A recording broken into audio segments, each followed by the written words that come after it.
soal kisah Baginda Raja hendak menghukum Abu Nawas. Dengan kecerdikan akalnya, Abu Nawas selalu bisa meloloskan diri dari hukuman raja maupun ancaman orang-orang jahat. Hampir semua cara sudah dilakukan, namun Abu Nawas selalu saja bisa lolos. Kecerdikan Abu Nawas malah terkadang membuat sang raja harus menanggung malu karena berniat menjebak tapi malah dirinya dipermalukan. Hal itulah yang membuat Raja kapok menjebak Abu Nawas. Baginda memanggil seorang ilmuwan ulama yang berilmu tinggi untuk menandingi Abu Nawas.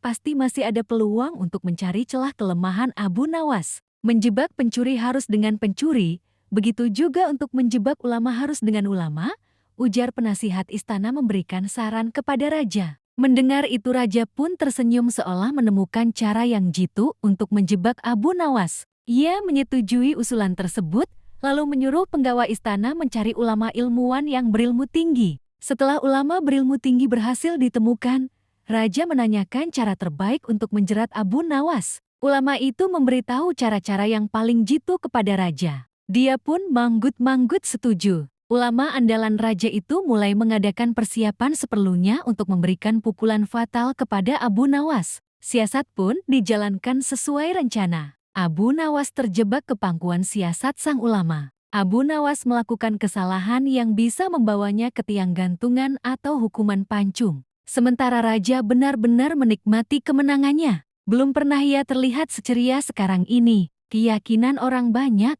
Abu Nawas akan berakhir di tiang gantungan. Namun hanya satu orang yang tetap tidak yakin.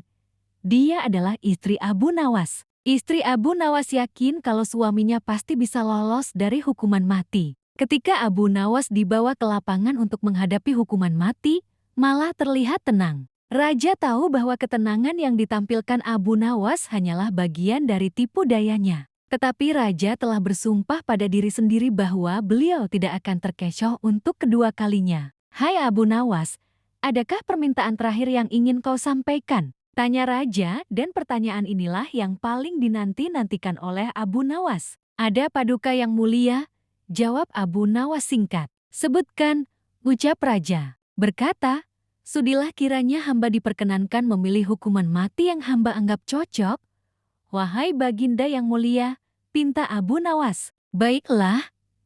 Jawab Raja menyetujui permintaan Abu Nawas. Paduka yang mulia yang hamba pinta adalah bila pilihan hamba benar maka hamba bersedia dihukum gantung, tetapi jika pilihan hamba dianggap salah maka hamba dihukum pancung saja, kata Abu Nawas memohon. Kau memang orang yang aneh Abu Nawas. Di saat-saat yang amat genting pun masih sempat bersenda gurau, tetapi ketahuilah wahai Abu Nawas, bagiku segala tipu muslihatmu hari ini tidak akan bisa membawamu kemana-mana, ujar Raja sambil tertawa. Hamba tidak bersendawa guru paduka yang mulia, ujar Abu Nawas bersungguh-sungguh. Raja tertawa terpingkal-pingkal. Belum selesai Baginda Raja tertawa, Abu Nawas berteriak dengan nyaring, hamba minta dihukum gantung Baginda yang mulia.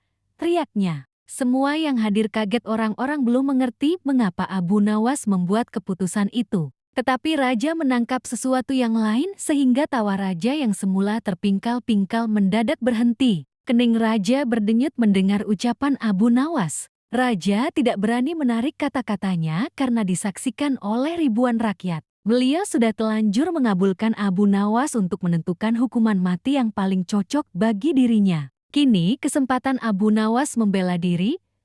Baginda yang mulia, hamba tadi mengatakan bahwa hamba akan dihukum gantung, dan itu adalah permintaan hamba yang terakhir yang disetujui oleh Baginda Raja. Kalau pilihan hamba benar maka hamba dihukum gantung, tetapi di manakah letak kesalahan pilihan hamba sehingga hamba harus dihukum pancung padahal hamba telah memilih hukuman gantung?